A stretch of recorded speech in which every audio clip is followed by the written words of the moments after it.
Morning, Didge. Nice and sunny out this morning. Hey, Anna. Good to see you.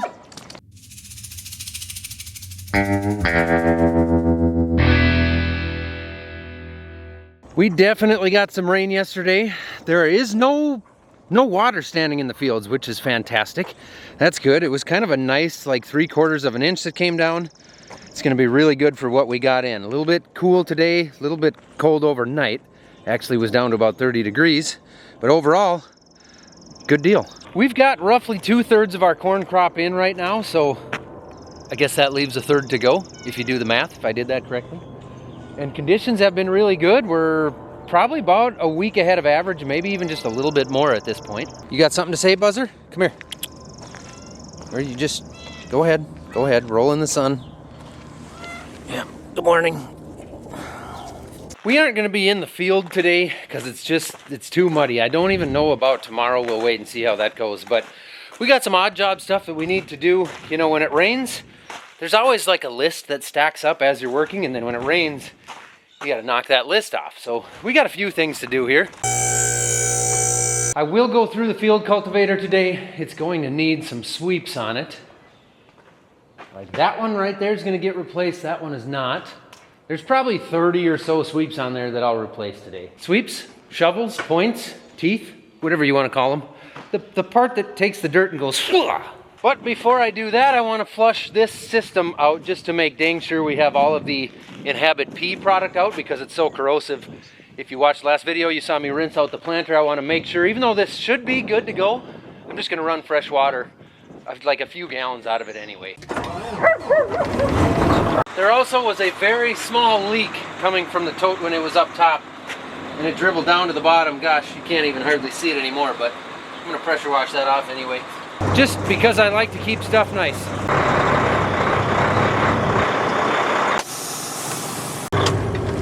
Much closer to the pressure washer. Yeah, so on the 26th we did Distards 100.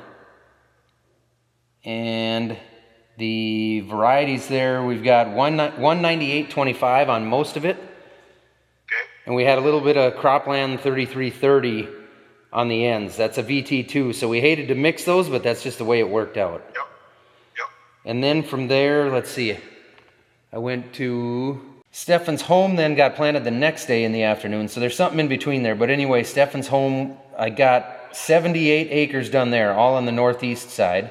That was with 193.40 channel, so there's a bunch, and then there's also some Cropland 3314 in there. That's on Stefan's. On that, it'd be on that 50 east of his house, and then the shorter rows to the west of the house there. Okay. Yep. Our agronomist called and wanted to be brought up to speed on what we had planted, and I had a whole day off yesterday because it rained, so I couldn't really remember. So it's easy to pull up this Op Center app.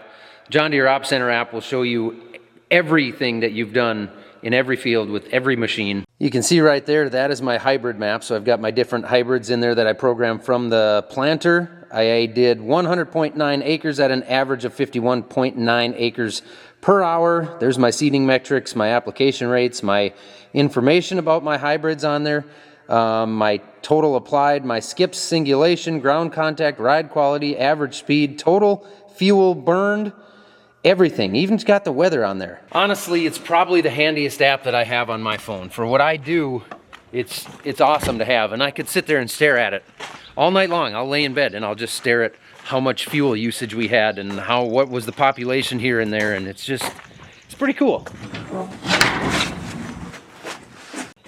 Just need to open up my area here so that I can get in and wash this out good. There really isn't anything, but I'm already parked here. You want to do a Didge? No, you don't have thumbs. What have you been digging in? You got mud on your nose. You're ashamed to let me see it. Where were you digging that you weren't supposed to be? All right, well, see you later. Did you come to rat her out? Where was she digging? What was she doing? Huh? Up to no good?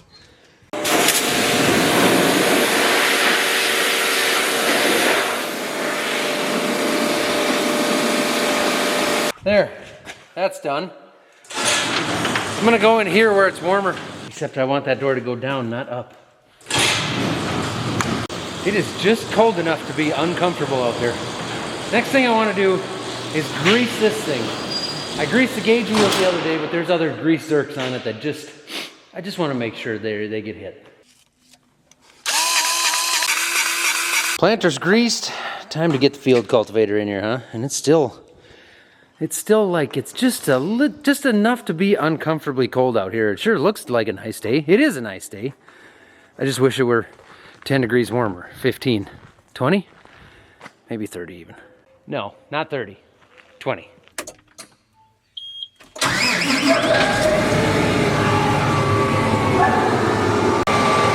There, she did her lap. Thank you for the pre-flight checklist, Anna.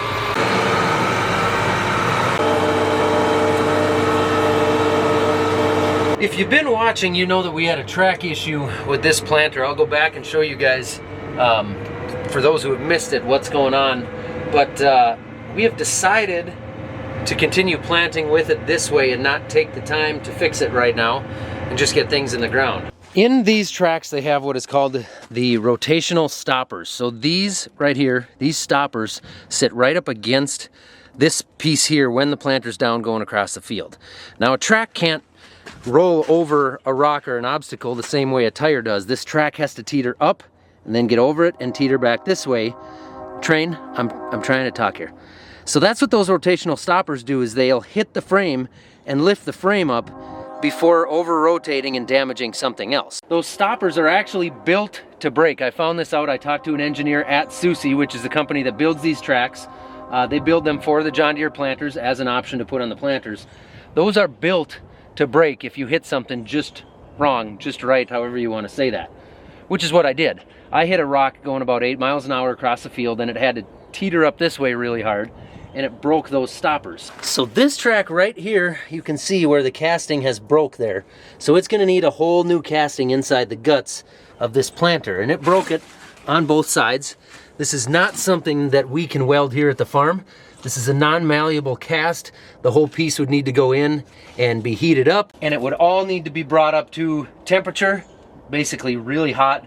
You'd need to grind grooves in it and weld it correctly with a nickel welding, which is something that we can't do. Essentially, the welding would take as much time and money as just replacing that part from what we have found. So that's the update on that.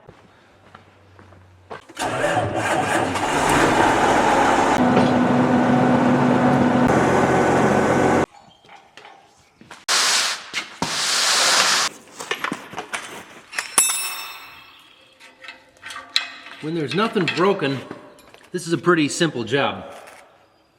If we're just hammering one off and one on, pretty easy.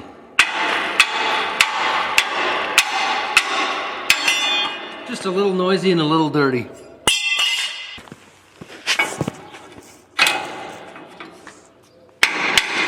Got a couple foreign objects on these ones here.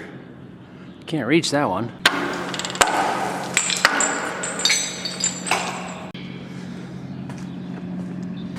There's part of it. Huh. In the pile. See, both of these guys are all right, but the tip is gone, which means they're gonna wear really quickly. And I can't really replace just the tip, so I guess we gotta go with the whole thing. Even though what's broken is just the tip. It's just Actually, that one is already split down the middle, so that one's about to break. I'm just gonna put it out of its misery. Out of here. The shank must be bent just a hair too. Got a bent shank and a broken tip. No good.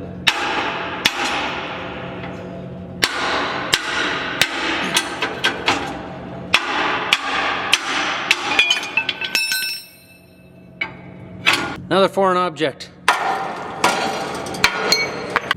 A bearing race and some handiwork from somebody probably trying to, I don't know. That one's been engineered with a pair of pliers. In the pile. I'm out of sweeps now, so Dad's gonna go get me some more sweeps for that thing, and I'm gonna figure out how to back it in here and open it up. I don't really need to figure it out, I just know I need to move it over to this door. I've already got it figured out, I just need to do it. Like a lot of things in life, I've got it all figured out, I just haven't done it yet.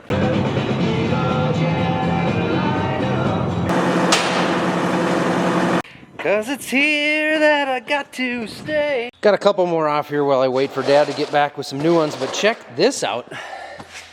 Found this in one of our fields, picked it up. That right there has got to be one of Flava Flav's old necklaces. The kids definitely don't know what I'm talking about. For the rest of you, Flava Flav! I'm assuming this part here is the clock. Probably doesn't work anymore. Yep, that's the clock.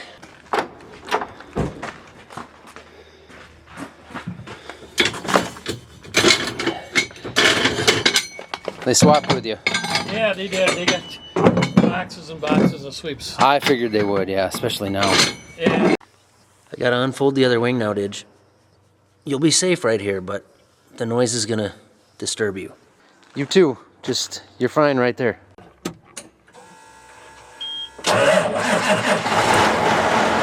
It's been such a long winter, and they're enjoying the sunshine so much, they're not even gonna get up and do a pre-flight around the tractor. That is a first.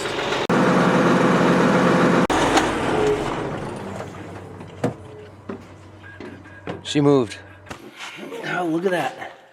That's just from a few spots on this wing. That's quite the collection. Got another one of Flava's clocks here.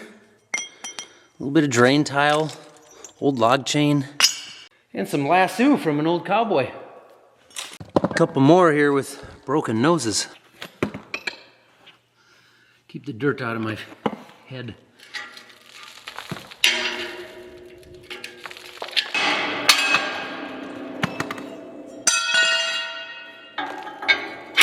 That took a lot more of the day than it probably should have, but now I feel like this thing has been gone over pretty well. It's good to go for quite a few acres again. So now I just got to play the John Deere shuffle because I want everything in a little bit of a different spot for tomorrow. It's not rainy, but the fields are wet because it was rainy yesterday. And I got Derek coming out. We're going to work on some race car stuff because it's a good time to get that handled right now. Onyx is already in there tearing apart the front end on his car that he bent the other night. Oh, look at that. We'll have to figure out what's actually bent in there. He's got way too much toe out, so either we got a ball joint issue or a center link issue is my guess. Those are always the first things, and then some cosmetic stuff. I suppose it's probably time for chicken chores. You guys doing all right? Oh yeah, Rhiannon took care of you. Looks like you're fed and watered. You're gonna need a bigger brooder tank here pretty soon. All right. You know, a wise chicken once said, exactly. This little guy right here, he's one of the new kids. Ugh, he's my favorite. She's my favorite. Here, hold still, would you? Look at how cool she is. No, stay, don't jump. Ah, chicken ranching. Hard work. On a side note, if you're interested to see more of our race program and you haven't gone there already, you can go over to our other channel called Between the Rows, which is linked down below. There's my shameless plug.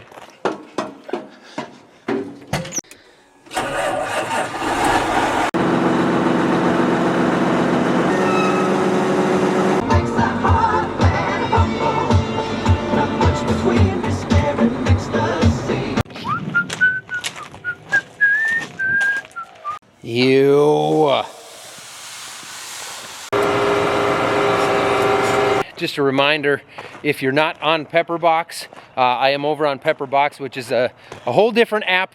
You can head over there. There's a link down below. There's a lot of really cool creators over there. There's no integrations, no ads. And then on top of that, there's going to be some added stuff, some exclusive, Pepperbox exclusive stuff over there. Nothing changes over here. Pepperbox is just another place to go with no ads. So you can check that out down below if you want. If not, okay, I'll see you here next time. Right on. We're only about 1/3 finished with our planting for the year, so keep coming back, checking for more. There's a lot more going on yet, and then we're into busy season. We're gonna start spraying and doing all the fun stuff that comes along with the summer around here instead of the frozen tundra in the wintertime.